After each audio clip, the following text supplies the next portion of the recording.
Hello बच्चों, welcome to are के सी channel.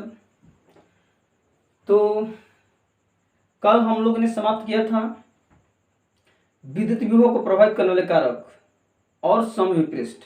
ठीक है, तो आज हम लोग पढ़ेंगे विद्युत विभव और विद्युत क्षेत्र की तीव्रता में संबंध। ठीक है, यानी विद्युत विभव और विद्युत क्षेत्र तीव्रता एक दूसरे को कैसे रिलेट करता है, उनके बीच में क्या संबंध है, उसके बारे में हम लोग पढ़ेंगे। ठीक है, यहाँ पर देखेंगे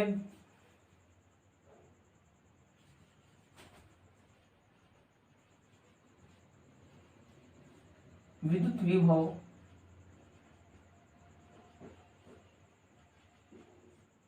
तथा या ऐसे लिखो विद्युत क्षेत्र तीव्रता।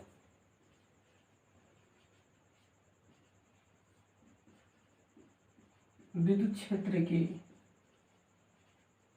तीव्रता तथा विभव विद्युत विभव विद्युत विभव में संबंध। विद्युत विभव में संबंध। ठीक है, relation between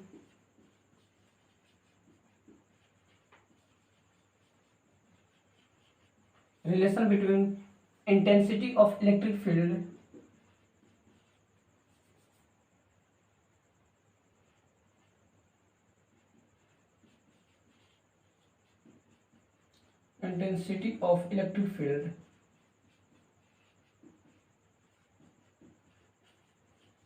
and electric potential.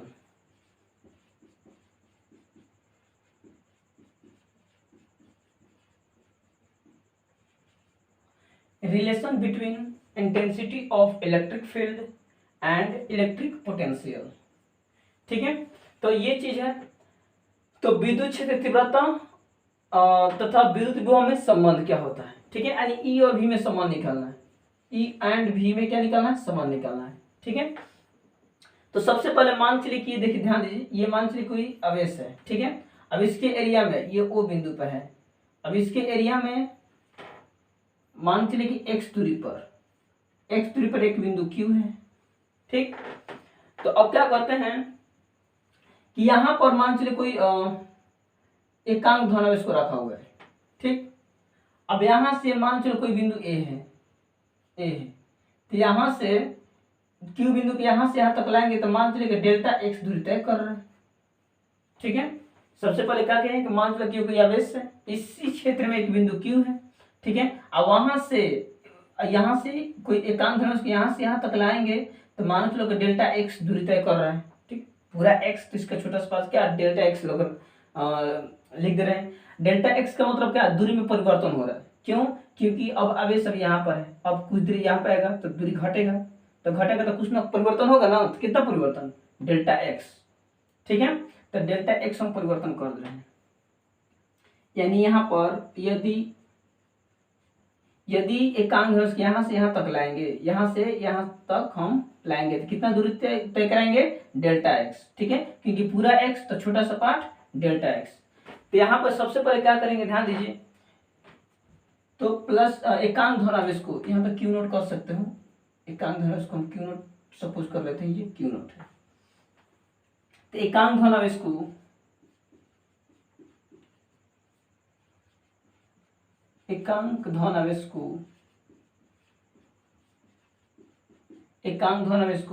Q बिंदु से ए बिंदु तक,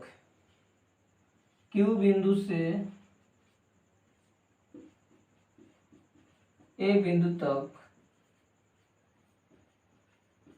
बिंदु तक लाने में किया गया कार्य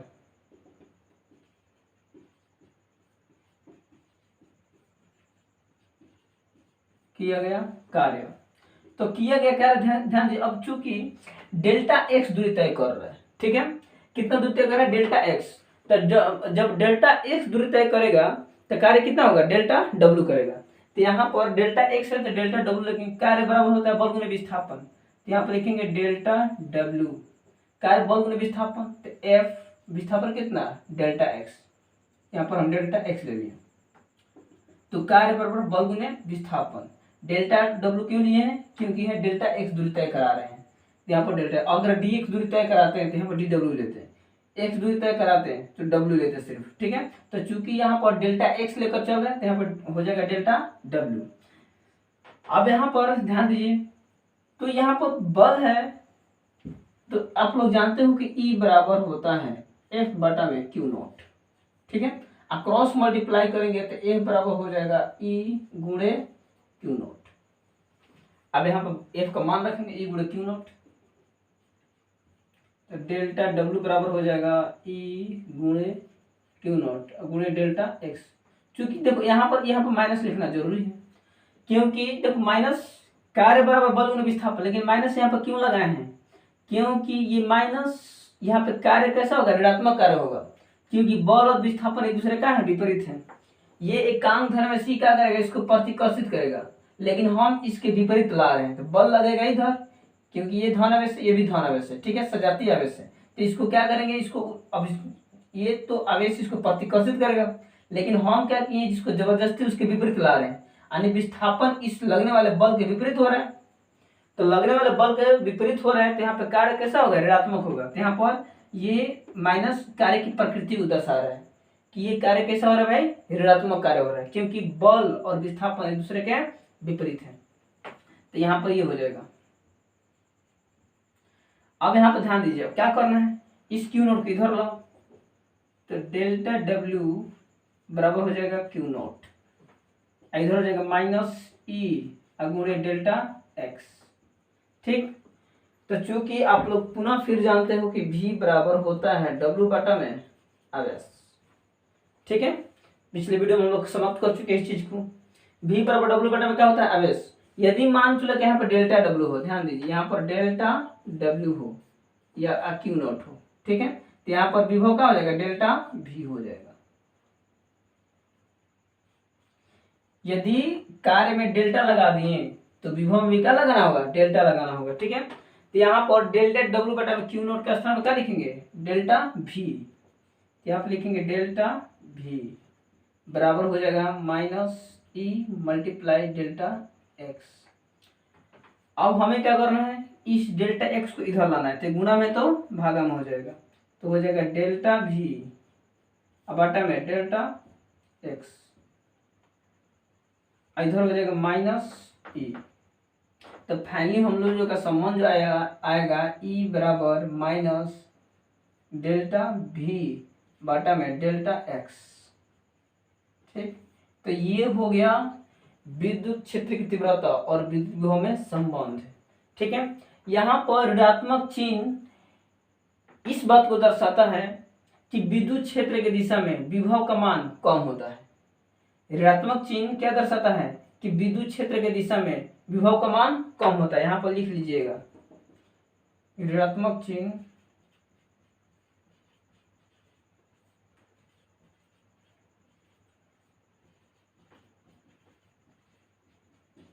यह दर्शाता है कि विद्युत क्षेत्र की दिशा में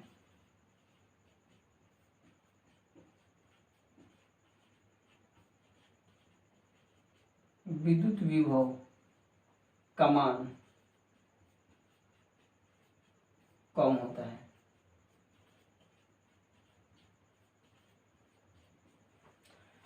ऋणात्मक चिन्ह यह दर्शाता है कि विद्युत क्षेत्र की दिशा में विद्युत विभव का मान कम होता है, ठीक है। तो यहाँ पर इसको थोड़ा इस तरह से अलग तरीके से समझने की कोशिश करेंगे, कैसे कम होता है, ध्यान दीजिए। तो इसको पहले स्क्रीनशॉट आप लोग ले लीजिए यहाँ से।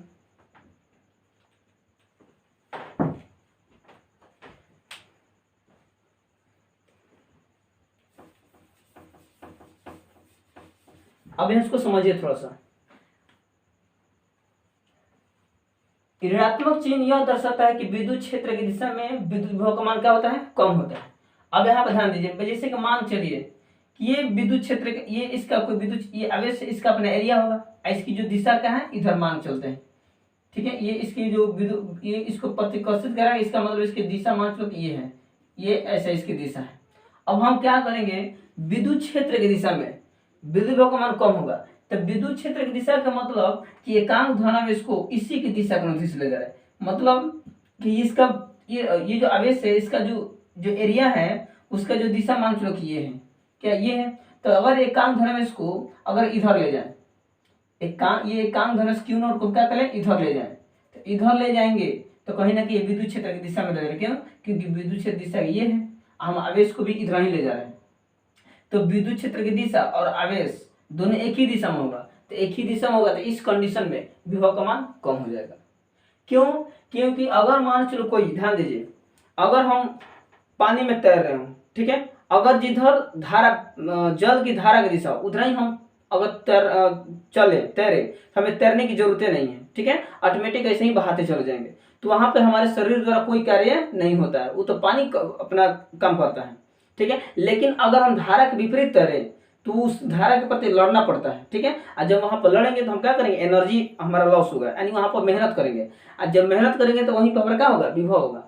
तो उसी प्रकार ये क्या करेगा, इसको खुद इसको प्रतिकर्षित कर रहा है, हम खुद इसको ले जा रहे हैं वहां से, ठीक है। ये एक तो उसको प्रतिकर्षित कर रहा है इस क्यू नॉट को, हम खुद उसी के दिशा में हम जा रहे हैं। इसका मतलब इस आवेश और इसके बीच में कोई झगड़ा और कोई लड़ाई नहीं है, ठीक है, क्योंकि ये इसका विरोध ही नहीं कर रहा है, इनके बीच में कोई विरोध माने विरोध नहीं हो रहा है। जब विरोध ही नहीं हो रहा है तो विभव का मान क्या हो जाएगा, कम हो जाएगा। यही अगर इसके विपरीत लाएंगे तो विभव का मान अधिक हो जाएगा, ठीक है, विभव का मान क्या हो जाएगा, अधिक हो जाएगा। लेकिन अगर उसी की दिशा में ले जाएंगे तो कहीं ना कहीं विभव कम हो जाएगा, ठीक है, क्योंकि उन दोनों के बीच में कोई विरोध नहीं हो रहा है। जब तक विरोध नहीं होगा तब तक विभव होगा ही। तो यही कह रहा है कि ऋणात्मक चिन्ह यह दर्शाता है कि विद्युत क्षेत्र की दिशा में विद्युत विभव का मान कम होता है, ठीक है। अब ऐसे भी देख सकते हैं, मान चलो कि इसको इधर ले आएंगे, तो इधर लाएंगे तो दूरी का मान कम होगा, जब दूरी का मान कम होगा तो विभव का मान अधिक, ऐसे भी समझ सकते हैं। जब हम इस आवेश की ओर लाएंगे तो इस आवेश इनके बीच में दूरी कम होगा, जब दूरी कम तो विभव अधिक, अगर दूर ले जाएंगे तो दूरी बढ़ जाएगा, दूरी बढ़ जाएगा तो विभव कम हो जाएगा। तो जिस तरह से आप लोग समझना है समझ सकते हैं, दूरी बढ़ाने पर विभव का मान क्या होता है, कम होता है, और दूरी घटाने पर विभव का मान अधिक होता है।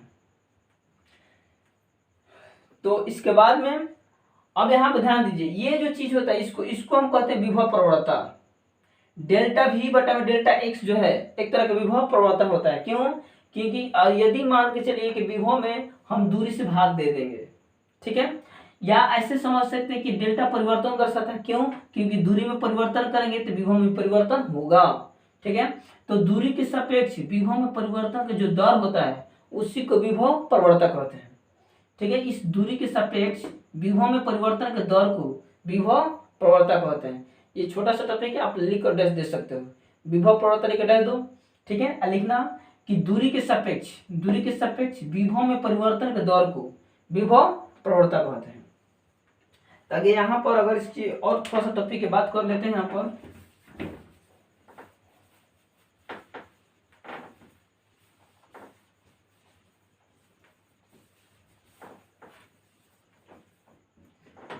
यहाँ पर अभी हम लोग देखा कि E बराबर माइनस डेल्टा V बटा में डेल्टा x, ठीक है।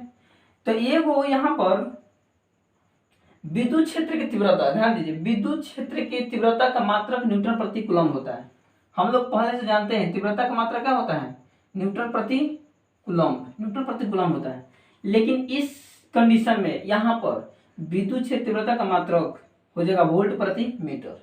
यहाँ पे जो मात्रक हो जाएगा विद्युत क्षेत्र तीव्रता का वोल्ट प्रति क्या हो जाएगा मीटर, वोल्ट प्रति मीटर, ये मात्रक हो जाएगा। विभव प्रवणता का भी मात्रक यही होगा, विभव प्रवणता कहेंगे, विभव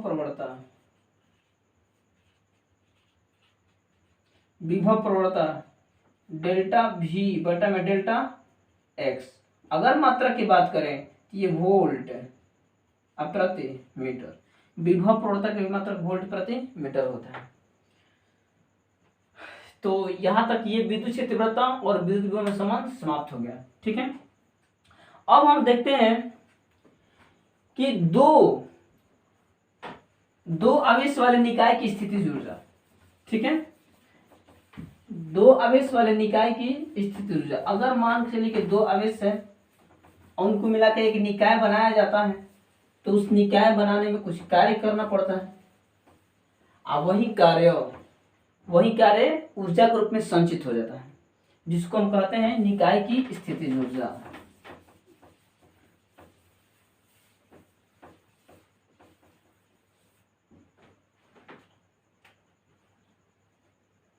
यहां पर लिख सकते हैं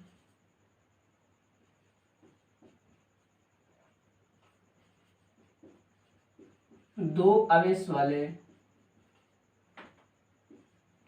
निकाय की स्थितिज ऊर्जा, निकाय की स्थितिज ऊर्जा।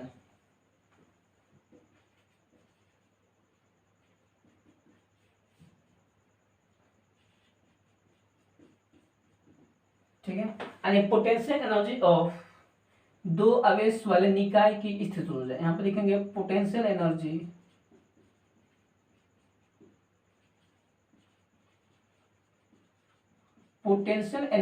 Of two charge system.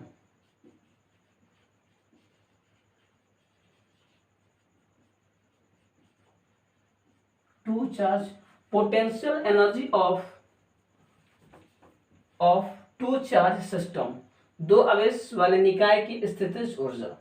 ठीक है, इसका मतलब अगर इसका लिखना चाहें तो एक लाइन लिख सकते हैं, दो लाइन यहां से कि अनंत से, ध्यान दीजिए, दो आवेश वाला निकाय की स्थितिज ऊर्जा है क्या कि अनंत से दो आवेशों को परस्पर समीप लाने पर, ठीक है, या परस्पर समीप लाकर एक निकाय का निर्माण करने में जो कार्य करना पड़ता है वही कार्य ऊर्जा के रूप में संचित होता है। ठीक है, वही कार्य ऊर्जा के रूप में संचित होता है, जिसको हम निकाय की स्थितिज ऊर्जा कहते हैं।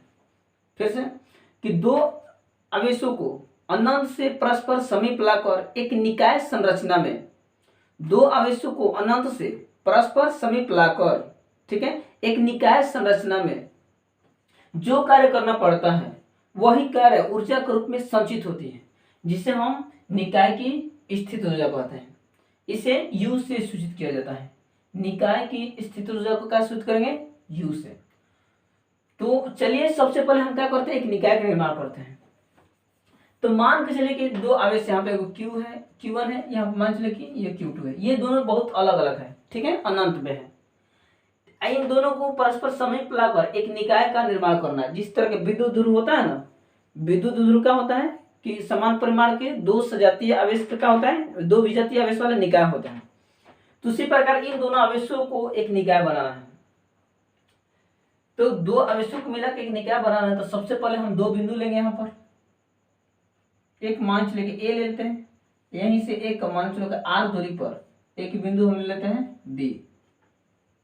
ठीक है, ए बिंदु है, यहीं से आर दूरी पर एक बिंदु बी लेते हैं। अभी इन दोनों पे कोई आवेश नहीं रखा गया है। अब इन दोनों को आवेश रखकर, ठीक है, अनंत से इस बिंदु पर आवेश लाएंगे, एक बार अनंत से इस बिंदु पर लाएंगे, एक बार Q1 को लाएंगे, एक बार Q2 को लाएंगे। इन दोनों को लाकर एक निकाय का निर्माण करेंगे। उस निकाय का निर्माण करने में जितना कार्य किया जाएगा वही कार्य इस निकाय में क्या हो जाएगा, संचित हो जाएगा, जिसका हम स्थितिज ऊर्जा कहेंगे। तो सबसे पहले ध्यान दीजिए आप क्या करना है। तो सबसे पहले Q1 आवेश को ए बिंदु तक लाने में किया गया कार्य। सबसे पहले कार्य कौन, इसको लाने में कितना कार्य हो रहा है, फिर इसको लाने में कितना कार्य हो रहा है, और दोनों कार्य को जोड़ देंगे। और जब कार्य को जोड़ देंगे तो वही कार्य क्या कहलाएगा, ऊर्जा कहलाएगा। बस यही करना है। तो सबसे पहले लिखेंगे Q1 आवेश को, चूंकि Q1 आवेश को ए बिंदु तक लाने में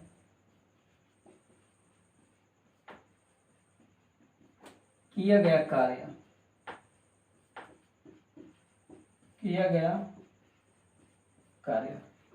Q1 आवेश को ए बिंदु तक लाने में किया गया कार्य।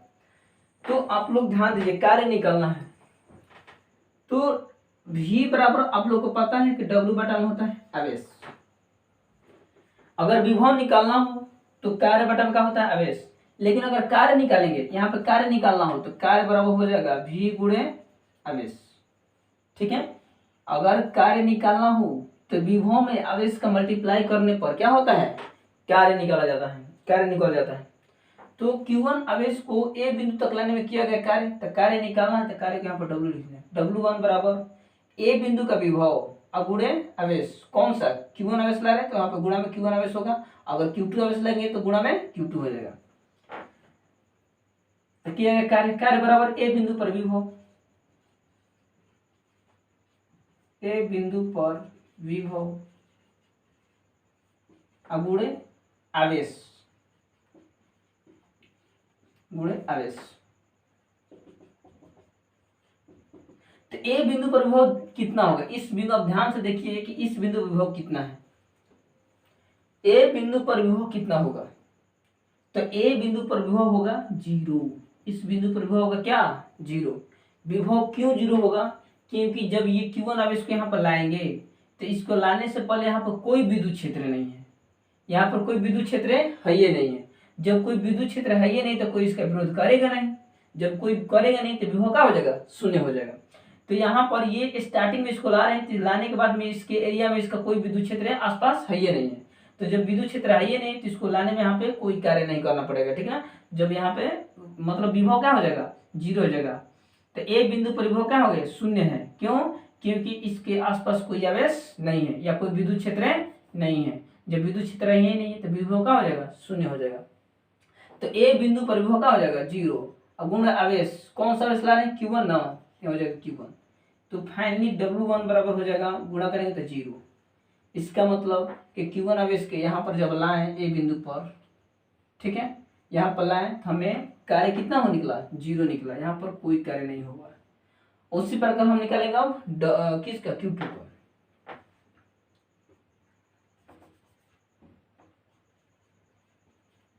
नाउ Q2 आवेश, Q2 आवेश को Q2 आवेश को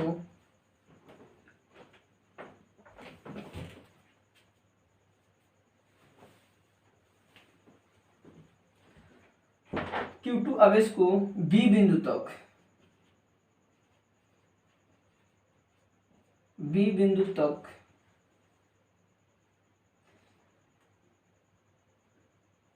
यहाँ पर अनंत से लिखे, Q1 आवेश को अनंत से, यहाँ पे अनंत से लाया जा रहा है बाबू, अनंत से ए बिंदु तक लाने में। उसी प्रकार Q2 आवेश को अनंत से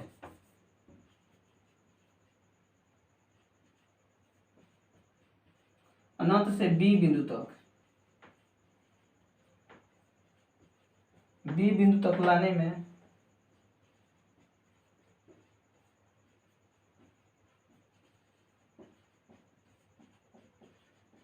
किया गया कार्य। Q2 आवेश को अनंत से B बिंदु तक लाने में किया गया कार्य। तब यहाँ पे कार्य कितना W2, अब B बिंदु तक ला रहे हैं, तो B बिंदु तक ला रहे हैं तो यहाँ पर तो पहले से विभव है, क्यों, क्योंकि यहाँ पर ध्यान दीजिए, तो W2 बराबर कितना हो जाएगा ए बिंदु पर विभव, B बिंदु पर विभव, B बिंदु पर विभव, W2 B बिंदु पर विभव अगुणे आवेश, और कौन सा Q2 ला रहे हैं, यहाँ हो जाएगा Q2। अब B बिंदु पर विभव कितना है भाई, तो यहाँ पर ध्यान दीजिए, इसको लाने से पहले पहले से यहाँ पर मौजूद है। जब यहाँ पे, क्योंकि अब इसका एक एरिया बन गया, इसको लाने से पहले यहाँ पर कोई आवेश नहीं था, लेकिन जब इसको लाए तो अब पहले से आ गया, पारे पर ही ना, कोई बारी बारी से ना कोई को लाएंगे, तो एक बार इसको ला दिए तब इसका एक एरिया बन गया। अब इस एरिया में इसको लाएंगे, अब इस एरिया में एक बिंदु है तो इसके कारण इस पर विभव होगा, इस Q1 आवेश के कारण इस पर विभव होगा, तो यहाँ पर विभव कितना होगा, तो यहाँ पर विभव होगा V बराबर 1/4 पाई एप्सिलॉन, यहाँ पर डायरेक्ट यहाँ पर लिखेंगे। तो B बिंदु पर विभव जो होगा आप लोग का कितना हो जाएगा 1/4 पाई एप्सिलॉन नॉट। Q1 के कारण इस पर विभव है ना, यहाँ पर हो जाएगा Q1, ठीक है। अब बटा में दूरी कितना है R, तो R हो जाएगा, यहाँ पर दूरी हो जाएगा R, ठीक है। B बिंदु पर विभव इतना अगुणे Q2, क्योंकि Q2 आवेश को ला रहे हैं तो गुणा में हो जाएगा Q2। तो यहाँ पर इसके बाद जो होगा हम लोगों का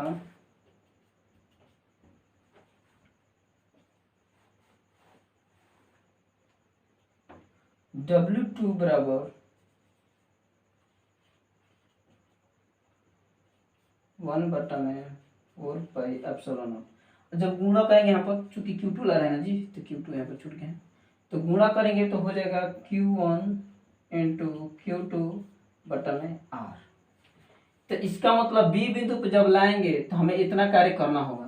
तो A बिंदु पर लाएंगे तो इतना कार्य किए, और B बिंदु पर लाएंगे तो इतना कार्य किए। तो दोनों आवेश को ला दिए, तो जो जो कार्य करना हो किए हम लोग, उस सब कार्य को आपस में क्या कर देंगे, जोड़ देंगे, टोटल कार्य निकल जाएगा। और टोटल कार्य निकलेगा तो वही कार्य ऊर्जा के रूप में संचित होगा, जिसको हम स्थितिज ऊर्जा कहते हैं। ठीक है, तो यहाँ तक सबसे पहले क्या कीजिए, आप लोग स्क्रीनशॉट ले लीजिए। इसके बाद में अब हम बात करते हैं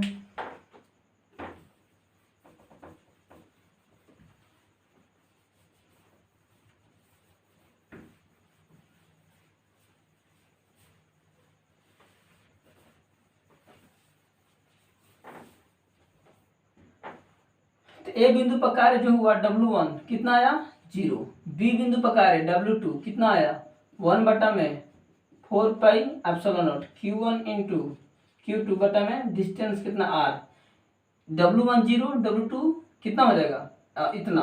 तो अब लिखेंगे निकाय संरचना में किया गया कुल कार्य, तो यहाँ पर Q2 आवेश भी तबला दिए ना, यहाँ पर Q2 आवेश मिला दिए। अब लिखेंगे निकाय संरचना में, निकाय संरचना में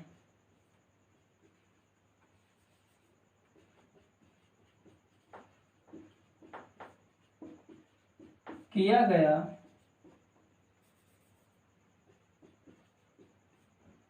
निकाय संरचना में किया गया कुल कार्य, किया गया कुल कार्य।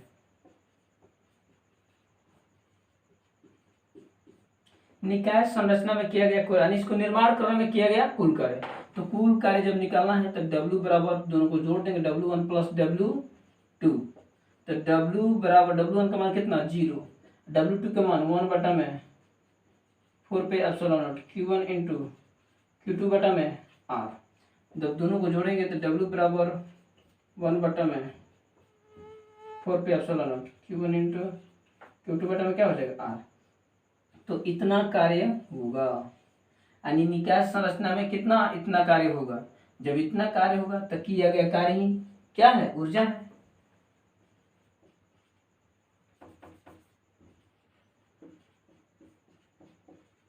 किया गया कार्य ही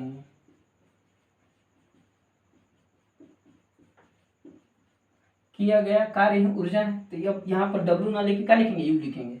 तो संचित ऊर्जा स्थित ऊर्जा ना U बराबर हो जाएगा 1/4πε0 Q1 इंटू Q2 बटा में R। ये हो जाएगा, किया गया कार्य ऊर्जा है, इतना हो जाएगा। ठीक, तो अभी हम लोग 2 टॉपिक समाप्त किए, एक विद्युत विभव और तीव्रता के बीच संबंध, इसके बाद में 2 आवेश वाले निकाय की स्थितिज ऊर्जा। ठीक है, ये ऑब्जेक्टिव में भी पूछ सकता है, हाँ, लेकिन इस पर न्यूमेरिकल आता है जरूर। ठीक है, इस टॉपिक पर न्यूमेरिकल जरूर आता है, इसलिए आप लोग इसको ध्यान से पढ़िएगा और जाकर मेहनत कीजिए, घर पर दोबारा आप लोग को रिवीजन भी करना है। ठीक है, तो चलिए आज के लिए इतना ही। Thank you so much.